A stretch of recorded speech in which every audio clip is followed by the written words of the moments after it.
Okay. Dobre? Dobre? Vidíš ma dobre? Ja teba, hej, ja ťa počujem, super. Bože, ako dávno som ťa nevidela. No teda. Konečne sme sa k tomu dopracovali. Myslím si, že mesiac sme to plánovali. A teraz máš kde deti? Deti sú von s mužom, takže mám chvíľu kľud a ticho, tak dúfam, že to bude v pohode. Dobre, takže môžeme ísť na to? Áno. Týmto chcem privítať aj všetkých, ktorí si toto video zapnú. Myslím si, že na konci tohto videa budete úplne chápať, prečo som si Maťku vybrala. Mne svojho času veľmi pomohla a verím, že týmto rozhovorom a touto témou, o ktorej sa budeme rozprávať, pomôžeš zase ďalším. Wow, ďakujem, je to pre mňa podsta, že si ma takto pozvala, že ma takto prezentuješ, tak dúfam, že nesklamem. Ja by som najskôr chcela povedať napríklad to, že my dve sa poznáme z vysokej školy. My sme celkom v kontakte od toho času, si myslím, že, a dúfam, že sa neurazím, však poviem, že sme kamošky, lebo napriek tomu, to je super, lebo napriek tomu, že nie sme v dennodennom kontakte, lebo už teraz za takýchto okolností sa to ani nedá, ale myslím, že sa navzájom podporujeme celý ten čas, takže... Ale je to paradox, že na škole sme až neboli až v takom kontakte, by som povedala, že sme sa tam nejako tak obchádzali a ono to medzi nami začalo gradovať potom, ako sme odišli obidve zo školy. Áno. Takže to je také pekné. Len ja neviem, či si ty spomínaš na to, že keď sme zoštátnicovali, napríklad to je pre mňa taká spomienka, sme zoštátnicovali a boli sme všetci už v tej triede, a čakali sme, že všetci dostaneme tie známky a verdikty a tak. A sme sa rozprávali aj my dve, že čo bude po škole, že teraz pôjdeme na úrad práce, akú robotu si nájdeme. A že či sa ti tie očakávania naplnili po škole? Dopadlo to inak, možno podľa mojich predstav. Hej. Dopadlo to fajn, dnes poviem, že to dopadlo fajn, ale ten začiatok nebol až také podľa predstav, ako vtedy, keď hovoríš, že sme tam spolu sedeli. A taká tá romantizácia ďalšieho života a budeme mať úžasnú kariéru a myslím si, že vtedy vôbec nepadlo ani slovka o tom, že za 2-3 roky budeme už mamami. Tak sny boli určite nájsť si super job a tým, že som mala dlhoročného partnera, tak vydať sa, svadba a nejakú kariéru si rozbehnúť. A svadba, manžel, to sa stalo, a tá kariéra sa zabrzdila ako keby trochu tým, alebo tá moja vysnená kariéra sa zabrzdila trochu tým, že som vlastne otehotnela, ale potom, ako sa mi narodilo dieťa, definitívna čiara, stop, všetkému, naozaj tým dňom, ako sa narodil a postupne, čím dlhšie som to dieťa mala, som si uvedomovala, že aha, asi to je trošku inak, ako som si predstavovala. Začneme možno tým, že to tehotenstvo ťa prekvapilo?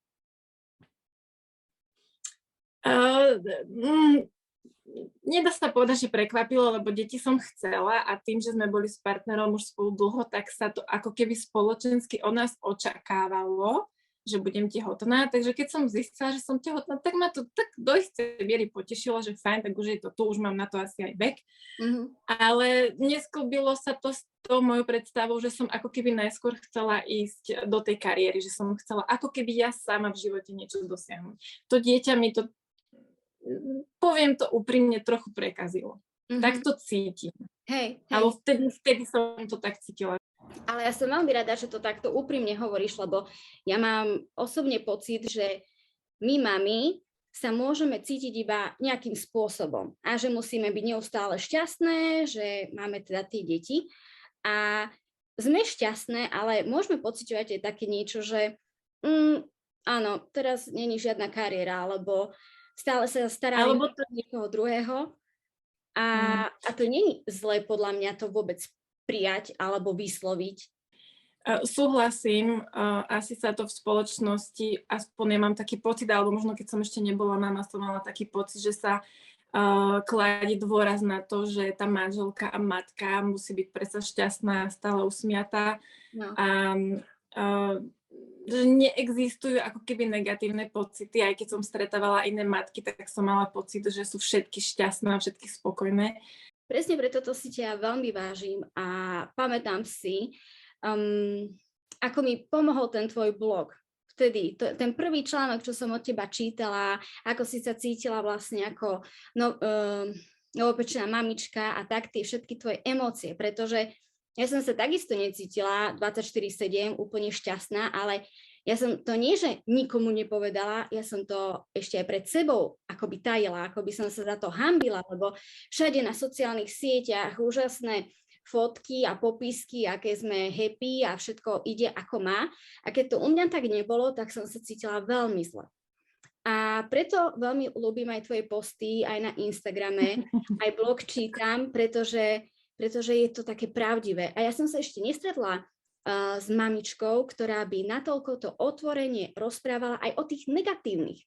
Ako by sa teraz masíroval iba neustály dojem, že joj, a krásne šatočky a ideme na výlet a dieťa spinka a ja si pijem kávu. A ty napíšeš veľakrát, že no áno, si unavená, pretože máš byť z čoho unavená.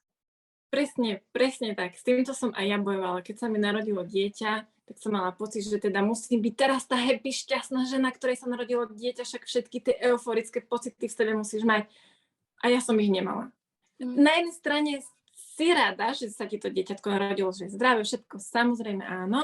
Na druhej strane prišli pocity, s ktorými som nepočítala. Prišli pocity neslobody, pocity, stratila som sama seba, stratila som tie každodenné veci, ktoré sú prirodzené pre človeka, že spí, že sa naje, že sa osprchuje, že si umie vlasy, že ide do kina, že sa venuje sám sebe a zrazu to dieťa, úprimne poviem, že ma na to nikto nepripravil a možno som ja niekde urobila chybu, že som si to nejako nikde nenaštudovala, ale nikto ma nepripravil na to, čo príde tým narodením dieťaťa. Všetci hovorili o tom, aké krásne tehotenstvo, aké krásne je mať deti.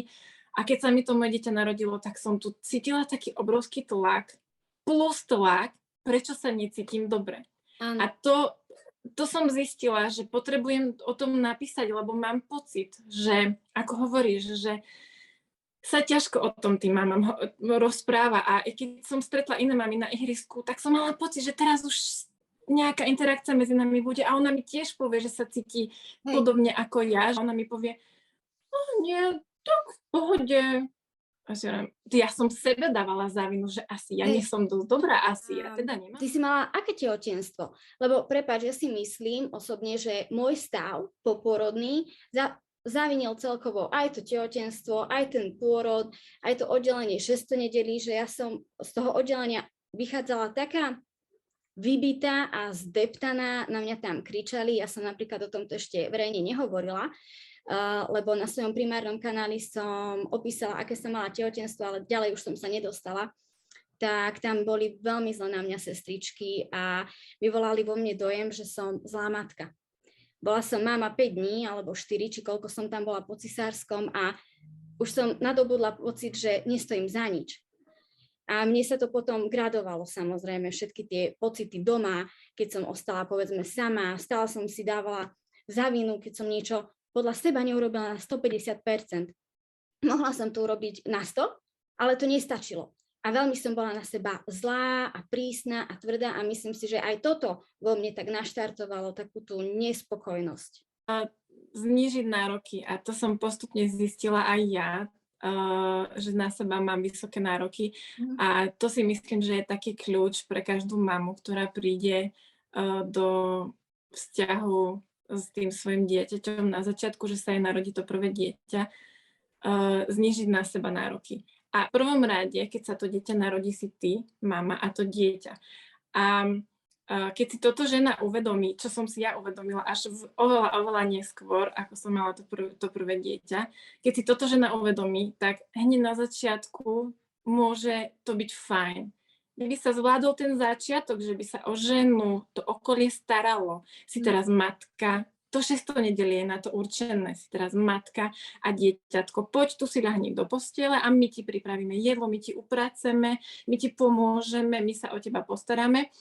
A tá žena si myslím, že keď ten začiatok je dobrý, toho rodič dieťa, tak potom vie na tom stavať, aby nemala také stavy. A ja som sa dostala na začiatku, keď sa mi narodil ten prvý syn, som sa dostala do depresie a sama som si to presne pred sebou nepriznala a nevedela som požiadať o pomoc, lebo som si ja sama nechcela priznať, že potrebujem pomoc. Až sa to dostalo do takého štádia, že som si naozaj musela uvedomiť, že už to asi nejde dobrým smerom a skúsim teda o tú pomoc požiadať a potom prišla k nám do bytu moja mama a pomohla mi presne s tým, čo som potrebovala. Navarila mi, zobrala dieťa von, ja som si mohla pospať alebo urobiť svoje veci. Ale dôležité je skôr, čo tak dneska vidím, keď už tie 3 deti mám, vidím, že je ten začiatok toho, keď sa žena vráti domov s tým dieťačom. Ja si spomínam, že vtedy, keď sa Toby narodil, a však prvorodička, takže v podstate ja nič neviem, okolie má iba to v sebe, že ty nič nevieš, a všetko ti povieme. A povieme ti, čo máš robiť, ako máš robiť. A keď je okolo teba 100 ľudí a 100 rôznych vecí máš kvázi nasledovať, tak potom máš v tom absolútny guláš. Ja som napríklad asi až, keď mal Toby 3 mesiace, toto všetko stopla a ja budem rozhodovať o tom, čo budem robiť, kedy ho budem mať na ruke, kedy ho dám dole. A potom som sa na ňo už tak nakontaktovala. Ja som až potom ho začala vnímať. Tak, ako si myslím, že som to mala od začiatku robiť. Ja som sa akoby chcela každému zavďačiť, každému kvázi zaľúbiť. A preto napríklad aj teraz, keď nejaká kamarátka porodí a pýta sa ma, čo mám robiť, teraz nechce toto, bla bla, čo mám robiť, a hovorím, ja ti môžem poradiť, ako ho máš prebaliť, ale nemôžem ti poradiť, čo s ním máš robiť, pretože každé dieťa je iné.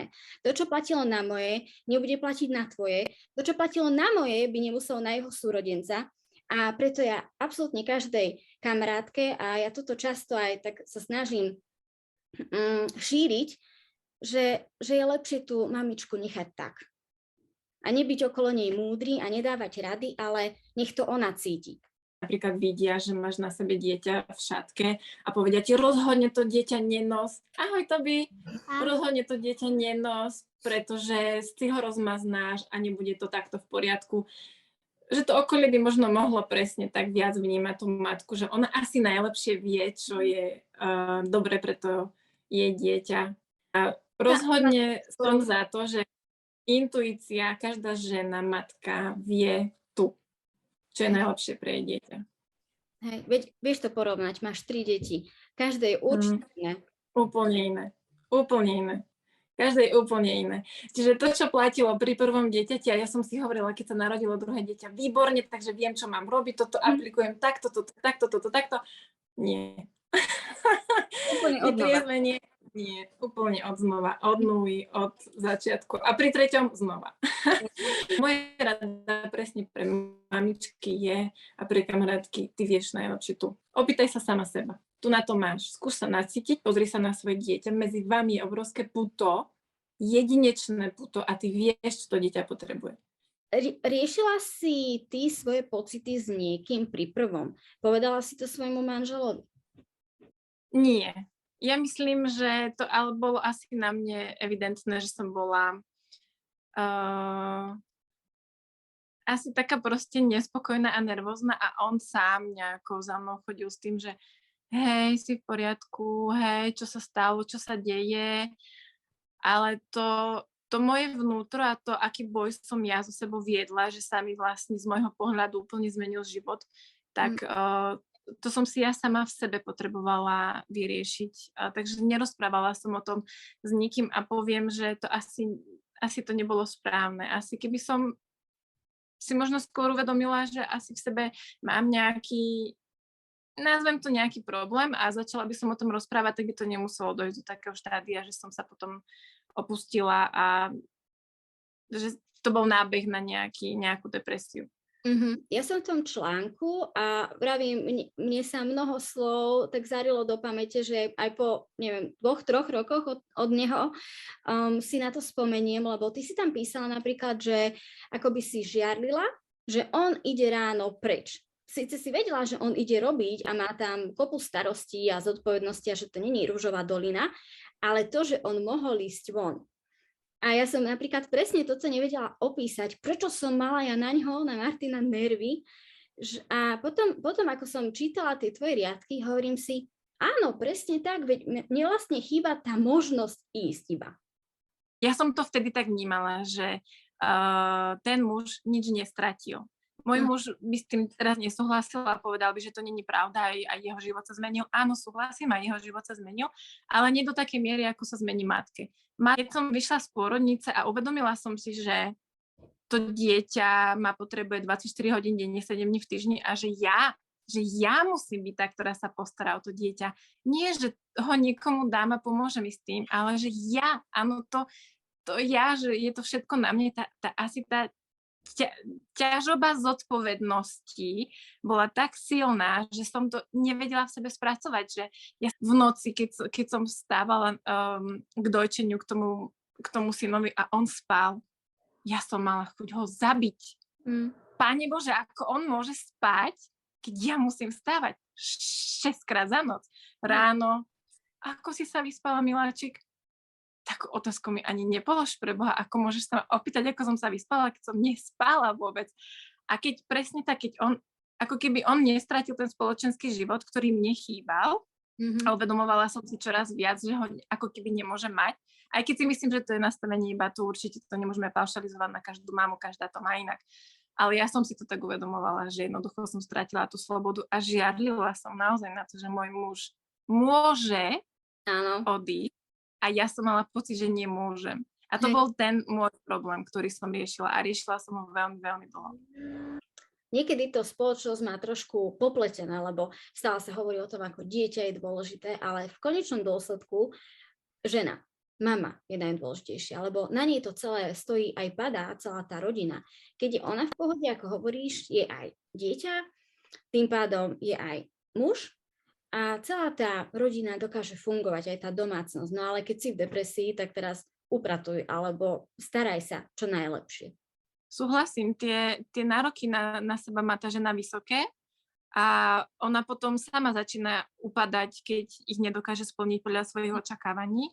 A tým pádom sa to automaticky odzrkadľuje na dieťati, pretože si s tým dieťaťom prepojená na 100%.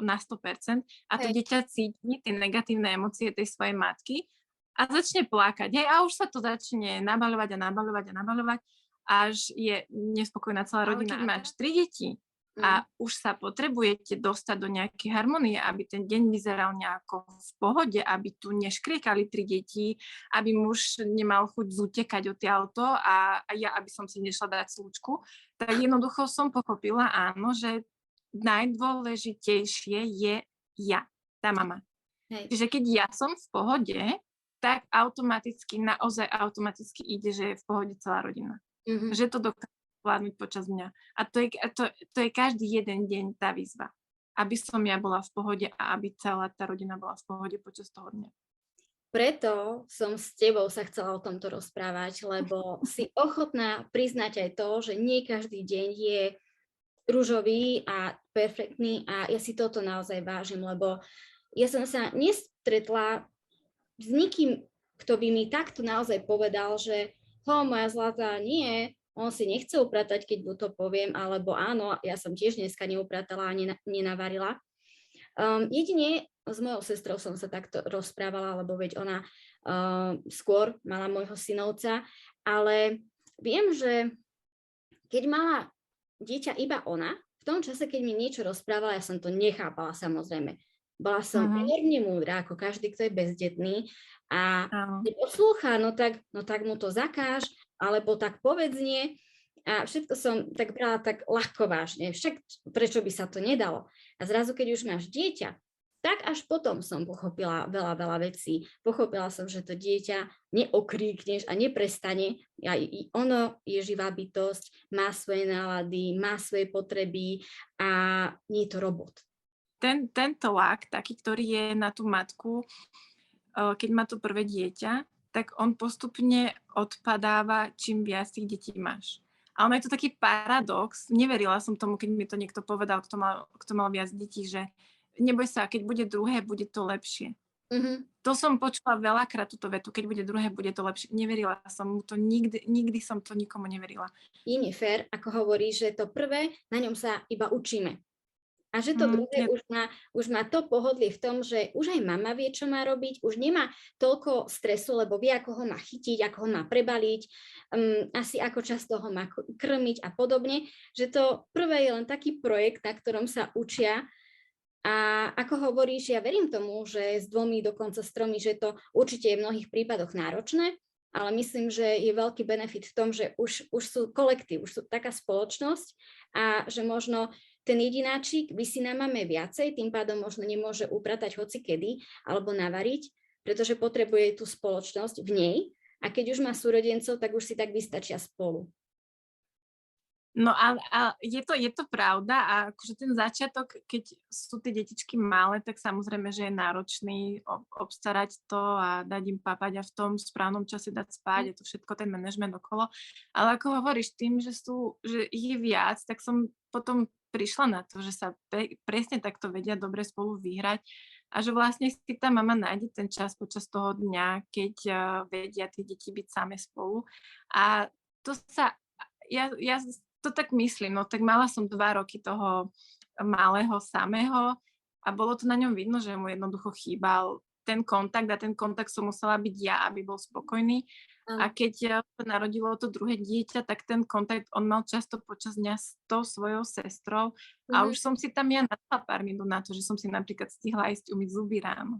To by bol tak na mňa naviazaný, čo je samozrejme, ale sú deti, ktoré sú viac alebo menej, ale ja som do jeho 2,5 alebo do 3 nemohla variť alebo robiť niečo iné, pretože on nechcel, aby ja som sa s ním aktívne hrala, ale stále bolo, že mama a pobúchal vedľa seba, aby som tam sedela. Takže len potreboval tú moju prítomnosť a ja som to aj tak vnímala, že si tak okolie o mne myslí, že som lenivá, lebo nenavarím, lebo neupracujem, ale nechápali to, že sa snažím vyhovieť jeho potrebe, byť so mnou, povedzme, a že OK, máme rožok suchý, alebo máme šunku, že tú večeru môžeme aj inak spraviť, ako ju mať teplú, alebo nemusím mať takto tip-top ten dom, keď mám dieťa v prvom rade. Že niekedy podľa mňa aj to, že už sama žena je na seba veľmi prísna a potom, keď má okolo seba ľudí, ktorí jej stále iba vyčítajú niečo, čo nerobí, alebo nerobí dosť dobre, že to sa s tou hlavou veľmi dokáže. A sama si to matka podľa mňa robí. Ja som bola rovnaká, že si tak namyslíš do svojej hlavy, že dobre, tak teda ja mám na seba nároky a to sú také, že musí byť uprataná domácnosť, musí byť navarené a ešte dieťa spokojné, páne Bože, aj manžel spokojný a tam niekde som aj ja spokojná. To sú jedné nároky svojej strany a potom príde tá spoločnosť, ale ja si myslím určite, áno, svokry, mami, bábky, starke, všetky tieto rady, samozrejme. Tá spoločnosť má určité očakávania od tej ženy. Ale ja si aj tak myslím, že do určitej miery si to my ženy sami nahovárame v sebe, že určite si ona teraz myslí o mne, aká ja som, keď som nenavarila jej synovi. Určite si ona myslí, aká ja som neschopná, že nemám uprataný byt, keď prišla návšteva ku nám. I don't care, čo si ostatní myslia. Jednoducho ma to nezaujíma. Aj keď to vôbec to dneska na 100% neviem. Ale pomáha mi to, keď si poviem, no a nebudem mať upratané, keď príde svokra. No a tak si dáme pizzu na obed, neuvarím. A možno ako hovoríš, že som si to len sama vyvodila zo situácie, že si niekto myslel niečo o mne, že vôbec Božo mu to ani len nenapadlo, ale možno sama, ako som to vnímala, že som zlyhala, tak som myslela, že na mňa pozerajú aj tí druhí. Vieš, to je ten vnútorný stav, ktorý tá žena má. Ja som to mala rovnako presne. Ja som zlyhala. Výčitky. Lyháš si s tým do postele, ráno sa s tým zobudzáš, ja som zlyhala. Skúsi to v hlave prepnúť a povedať si tie pozitíva. Aha, ale dneska sa ti podarilo povysávať. Áno, a čože iba spálňu? Aha, dneska sa ti podarili super raňajky. No a čože neboli čerstvé rožky? A dneska si stihla umyť vlasy. A teraz vypočítať počas dňa tie pozitíva a večer som povedala, aha, a dobrý bol ten deň. Hej, lebo 3 veci som stihla. A na ďalší deň iba 2, ale na ďalší deň 4, hej. Takže proste ako keby sebe sami zmasírovať to svoje vlastné ego, že nie, že som tá neschopná, ale naopak. Hej, som dobrá. Ešte by ma zaujímalo, lebo teraz už máš 3 deti. A vzhľadom na to, aké si mala začiatky s tým prvým, si sa opovážila na druhé aj tretie, že ako si sa z toho prerodila na takúto mamu trojnásobnú?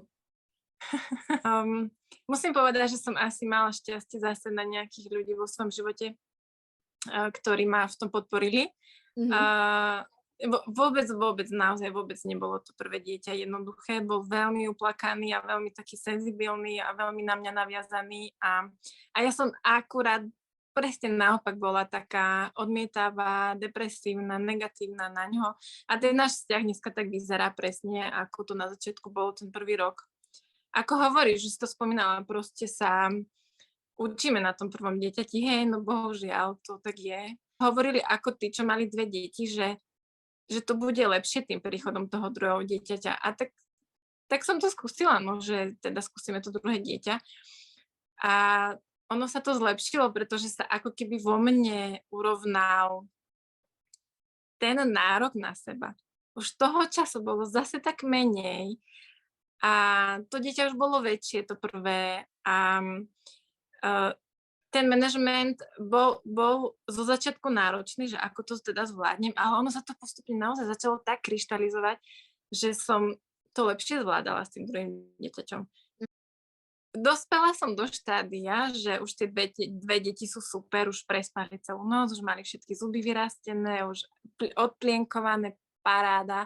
Už som si teda začala zase predstavovať tú svoju kariéru, vysnenú, čo ja teda v živote robiť. Dneska, keď už má tá moja tretia dcéra, to moje tretie dieťa, rok a pol, tak poviem, že to bol úplne najlepšie, čo sa nám mohlo stať.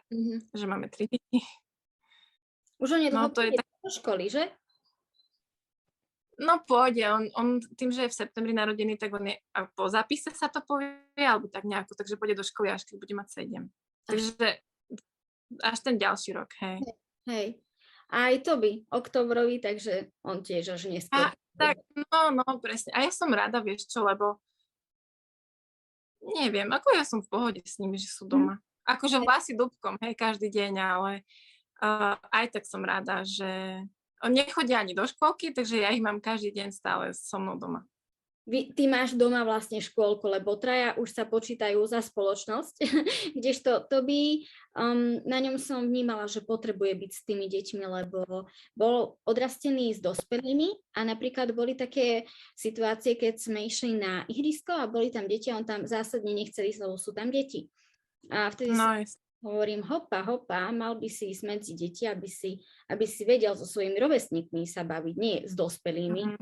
A tým, že je jedináčik, tak on naozaj tam zažije toľko zábaví cez deň, že ja si to pochvalujem, ale samozrejme chápem, že keď už sú traja, tak oni sa zabavia doma.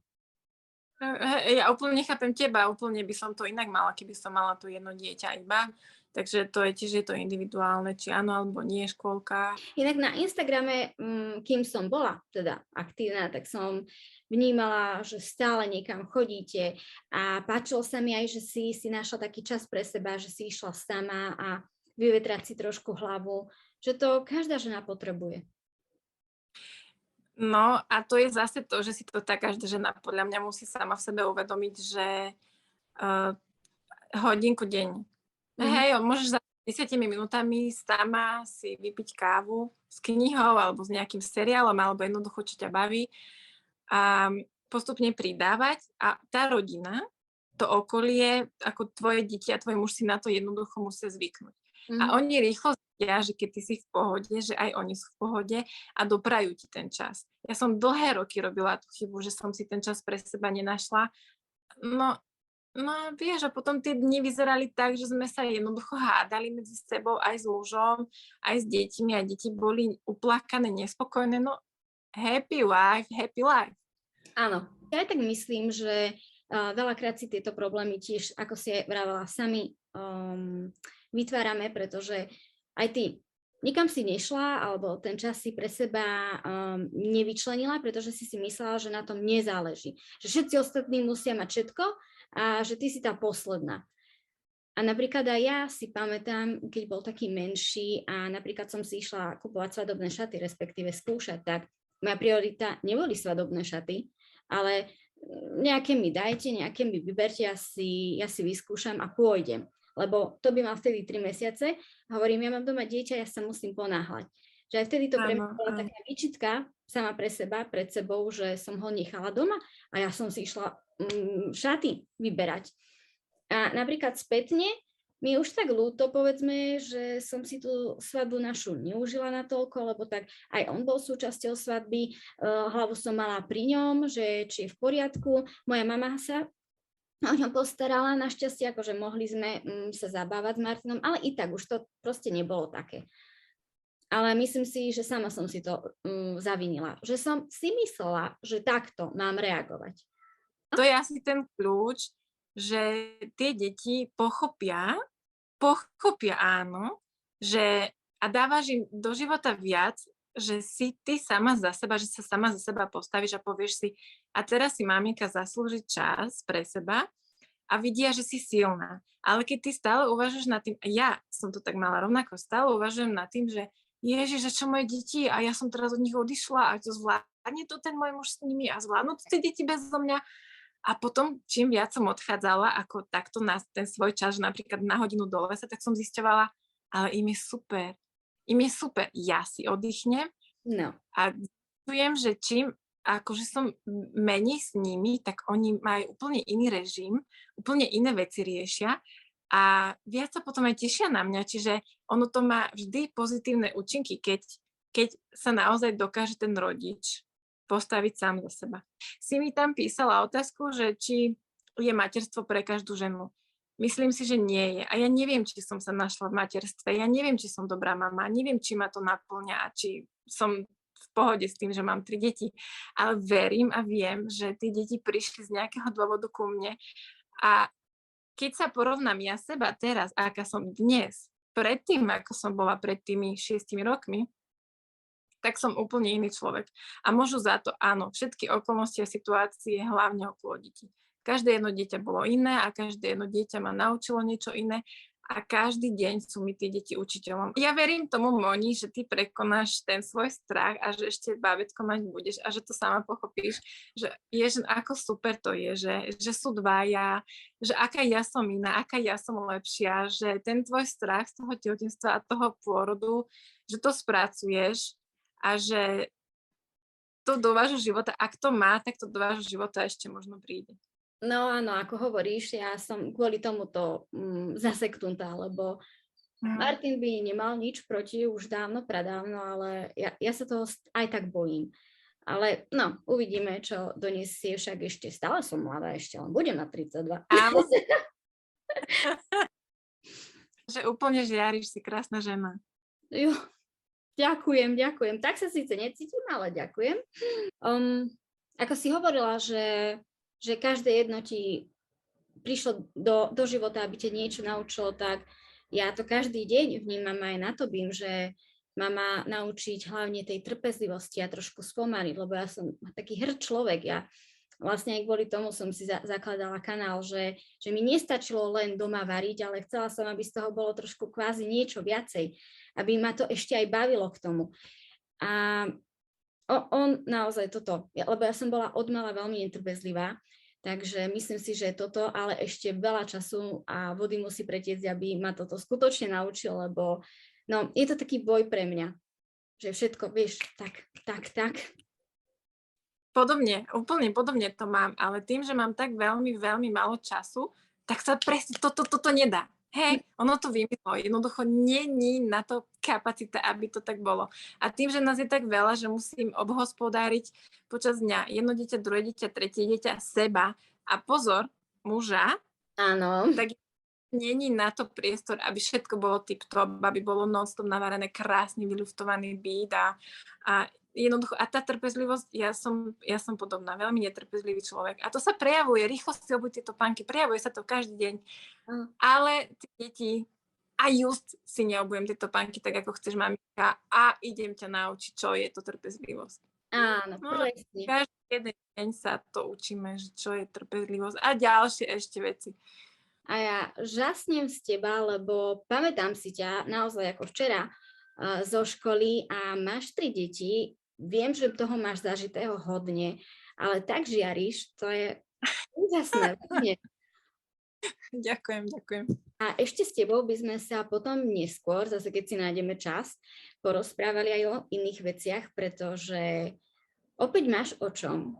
Mohli by sme rozobrať teda tému domáceho pôrodu, lebo ako viem správne, tak tretie si rodila doma a o tom by sme sa na budúce mohli tiež porozprávať, ak by si bola za. Áno, súhlasím, je to do istej miery tabuizovaná téma a je to do istej miery. A pritom je to bežná vec, ktorá sa robila v minulosti a mám tu skúsenosť aj veľmi pekná, takže budem rada, ak sa o to porozprávame. O peknom pôrode sa vždy veľmi rada porozprávam.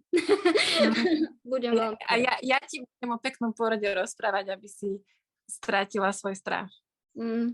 Ja si pamätám ešte posledná vec, čo len chcem povedať, že ja som zase písala na svoj blog o mojom pôrode a ty si mi potom písala, že ideš akorát rodiť tiež, alebo teda o niečo na to a že rozmýšľaš, že kam pôjdeš a bla bla bla bla, že tiež ti to prišlo tak akorát včas. Áno, ja si pamätám na tú tvoju skúsenosť. Ale a taký toto, vieš, že my si tak navzájom v ten správny čas. Áno, ale to jednoducho, vieš, to tak je jednoducho, to k sebe my istým spôsobom k sebe pasujeme, vieš, patríme k sebe, takže ty mne niečo odovzdávaš, že tebe niečo odovzdávam a ako si navzájom si môžeme pomôcť, to je super. Ja sa z toho veľmi teším, Moni, ty si úžasná. Ďakujem.